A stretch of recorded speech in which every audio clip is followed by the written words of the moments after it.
Hola, hoy vamos a meternos a fondo con una figura compleja, a veces bastante inquietante, la de las personas fallutas. Esas personas que, bueno, muestran una cara al mundo, a menudo muy amable, pero por dentro ocultan intenciones y formas de actuar muy diferentes. Nos vamos a basar en un texto que analiza esta dualidad, ¿no? Tanto en lo psicológico como en lo social y en distintos ámbitos. La idea es entender un poco mejor qué las define, cómo operan y qué impacto tienen en el trabajo, en lo social, en los medios, incluso en la política. Ok, vamos a desempacar este concepto. Es complicado, pero muy presente. Que suelen ser más bien manipulación, interés propio. El texto menciona de pasada a Goffman. Claro, todos usamos máscaras sociales. Pero lo interesante aquí es analizar cuándo esa máscara deja de ser una adaptación y se vuelve, bueno, una identidad basada en la falsedad. Entiendo. O sea, no es la máscara social normal que usamos todos, sino algo más instalado. ¿Y qué mecanismos psicológicos usan para mantener esa doble cara tan marcada? El análisis debe mencionar algunos, ¿no? Sí, claro, se enfoca en mecanismos de defensa. Uno fundamental es la racionalización, o sea, esa capacidad de justificar actos cuestionables, digamos, con argumentos que suenan lógicos o hasta altruistas. Piensa en el ejemplo que da el texto, un periodista que manipula noticias, quizás para favorecer a alguien, pero se convence y convence a otros de que lo hace por el bien común. Es un autoengaño muy, muy efectivo. Claro, el típico lo hice por el bien de todos, que en realidad esconde un beneficio propio, y eso de culpar a otros. También entra. Ese es otro mecanismo clave. La proyección es atribuirle a los demás tus propias fallas o intenciones ocultas. Si alguien es, no sé, deshonesto, va a estar viendo deshonestidad en todos lados y acusando a otros. Es una forma de desviar la atención, ¿entiendes?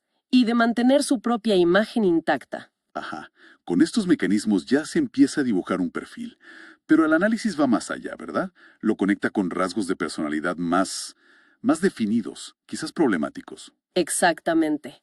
Un punto central del análisis es cómo esto se conecta con lo que en psicología llaman la tríada oscura.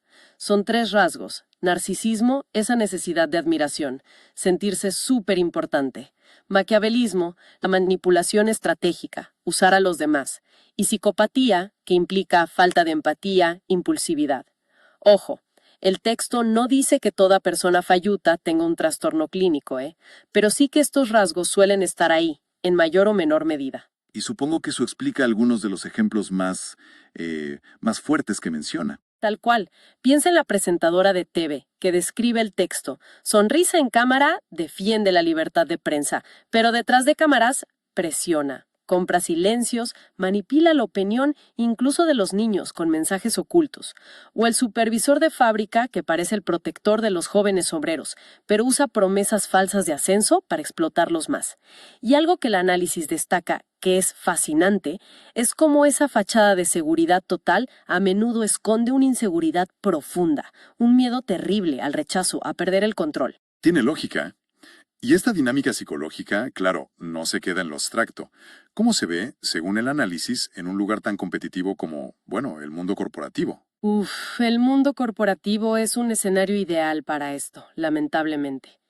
El análisis describe arquetipos como el colega que te felicita en público y te clava un puñal por la espalda en privado. Habla de liderazgo tóxico, gerentes con discursos inspiradores que después humillan a sus equipos. El texto menciona específicamente casos con mujeres en líneas de producción, por ejemplo, o que roban ideas a los más jóvenes, a los aprendices. También está el tema del networking interesado, ¿no? Esas relaciones que son puramente por conveniencia. Precisamente, relaciones totalmente superficiales. Ven a la otra persona como un escalón nada más. El ejemplo de la ejecutiva que da charlas motivacionales para niñas, pero en realidad es pura autopromoción, es muy gráfico. Cero altruismo, puro cálculo de imagen. Y bueno, claro, está la traición directa, filtrar información confidencial, robarse proyectos, manipular para ascender pisando cabezas. Suena a que pueden escalar rápido en ciertas culturas de empresa, pero me imagino que el costo para la organización debe ser altísimo. Altísimo, sí. A corto plazo, quizás triunfan porque saben jugar el juego político interno. Pero el análisis es claro. A largo plazo, destruyen la confianza, matan la creatividad, rompen la cohesión del equipo. Y esta lógica no es solo de la oficina, ¿eh? Se ve también en lo social. El falluto social que parece tener una ética impecable, pero sus acciones diarias lo desmienten totalmente. Como el vecino encantador que en realidad es el que esparce todos los chismes del edificio. O ese amigo que parece tu confidente número uno, pero usa tus secretos para ganar puntos o manipular a otros. Exacto. Y el análisis da ejemplos todavía más duros, más íntimos. La figura materna que en público es la devoción personificada, pero en privado ejerce una manipulación emocional terrible. O el maestro admirado que usa su carisma para meter ideologías escondidas, sutilmente tanto a jóvenes como a adultos. Si unas los puntos, ves el patrón. La hipocresía sistemática va minando la confianza en cualquier grupo, en cualquier comunidad. El análisis parece poner un foco especial en el periodismo. Dice que es un campo particularmente propenso a esta dinámica de doble cara. ¿Por qué sería? Por el poder inmenso que da controlar las narrativas que llegan a todo el mundo. Quien controla la información, bueno, tiene una capacidad enorme de moldear la percepción pública. El potencial para manipular a gran escala es gigante. ¿Y qué formas concretas toma esta figura en los medios, según lo que leíste? Describe varios perfiles. Por un lado está el periodista menciona un caso masculino, que se vende como el defensor de la verdad, el objetivo. Pero en realidad ajusta titulares, enfoques, para beneficiar a ciertos intereses, ya sean políticos o empresariales. Puede incluso sembrar miedo en la población adulta o ir moldeando la opinión de los más jóvenes con información sesgada, con medias verdades. Y también menciona un perfil femenino, ¿verdad? Sí, la periodista da un ejemplo femenino que se construye una imagen de defensora de los niños, de las familias vulnerables, pero en el fondo usa historias muy sensibles, como las de niñas en riesgo, más que nada para generar rating, impacto mediático, sin medir realmente las consecuencias emocionales que esa exposición tiene para las personas involucradas. Es usar temas muy delicados como herramienta. Y el análisis no se queda solo en los reporteros de a pie. No, para nada. Apunta también a los niveles directivos. Directores de medios que hablan de independencia editorial, pero cuyas decisiones sobre qué se publica y qué no, bueno, están súper condicionadas por los intereses económicos de los grandes anunciantes. Incluso toca el tema de la manipulación infantil a través de contenidos que parecen educativos, pero que en realidad son propaganda encubierta, y esto lo hacen tanto hombres como mujeres del medio para dirigir a los niños hacia el consumo o hacia ciertas ideas políticas. Ahí es donde la cosa se pone realmente preocupante. Esa mezcla de credibilidad pública con el potencial de manipulación masiva. El peligro es que se pervierte totalmente la función social que debería tener el periodismo. Exactamente. El análisis lo dice clarito. Un periodismo falludo puede convertir a los medios en una máquina para moldear la conciencia colectiva, pero al servicio de intereses que no se ven. La dualidad es esa, la cara de servicio público y la cara oculta de la manipulación. Y si el periodismo es un campo sensible, la política la presentan casi como el ecosistema perfecto para esta figura. Sí, el análisis la llama terreno fértil para el falluto profesional. Es que es un mundo donde manejar la imagen y negociar intereses es, bueno, el pan de cada día. Y los ejemplos que da son, lamentablemente, muy reconocibles. La clásica distancia entre lo que se dice en campaña y lo que se hace después. Totalmente. Políticos que arman campañas enteras sobre justicia social, pero su objetivo real, una vez que llegan al poder, es enriquecerse ellos o su círculo cercano. El texto de ejemplos concretos. El candidato que promete mejorar las escuelas públicas, pero después desvía fondos a proyectos privados. O la senadora que se muestra como la gran defensora de las trabajadoras, pero después vota leyes que empeoran sus condiciones en las fábricas. También analiza ese tipo de populismo que juega mucho con esta doble cara, ¿no? Sí, el populismo falluto. Esa estrategia de conectar emocionalmente con la gente, mostrarse cercano. El ejemplo es el intendente que se saca fotos abrazando niños y familias pobres todo el tiempo. Pero las promesas de vivienda, de servicios básicos, nunca llegan, mientras las decisiones importantes se toman a puerta cerrada, beneficiando a otros. Y claro, no falta la mención a las alianzas dobles. jurar lealtad a un partido mientras negocian por debajo con la oposición. El análisis parece concluir que en política esto no es solo una falla individual, sino que se vuelve algo más sistémico quizás. Esa es una conclusión fuerte del texto, sí, que la doble cara se vuelve casi parte de las reglas no escritas del juego político. Lo que se promete en campaña rara vez coincide con lo que se hace en el gobierno. Y conecta esto con figuras culturales que todos conocemos. Judas, el lobo con piel de cordero, el doble agente, arquetipos que resuenan porque tocan esa fibra de la traición, de la duplicidad. El texto incluso menciona ejemplos de ficción que lo encarnan, como un personaje femenino que explota a niños huérfanos bajo una máscara de caridad, o un presentador que usa medias verdades para manipular a audiencias de todas las edades con fines políticos. Para que todo esto no quede tan abstracto, el material incluye una narración creada por IA sobre Lucho y Sonia. Sirve como un buen caso práctico. Sí, funciona como una especie de ilustración concentrada. Lucio es el tipo carismático del barrio, siempre ayudando, pero usa esa cercanía para sacar información y manipular. Se cuenta su pasado en una fábrica textil.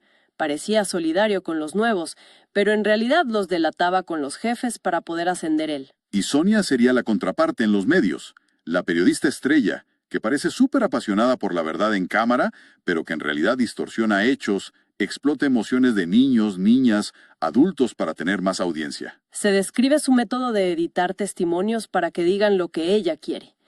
La historia los junta durante una campaña política. Lucio, trabajando para un candidato, le pasa rumores distorsionados sobre los oponentes. Sonia los convierte en noticias espectaculares como si fueran primicias. Es una simbiosis perfecta para ellos, pero tóxica. Él gana influencia política, ella gana prestigio mediático. Y usan esa fórmula para atacar una y otra vez. Exacto. Desacreditan a cualquiera que les moleste.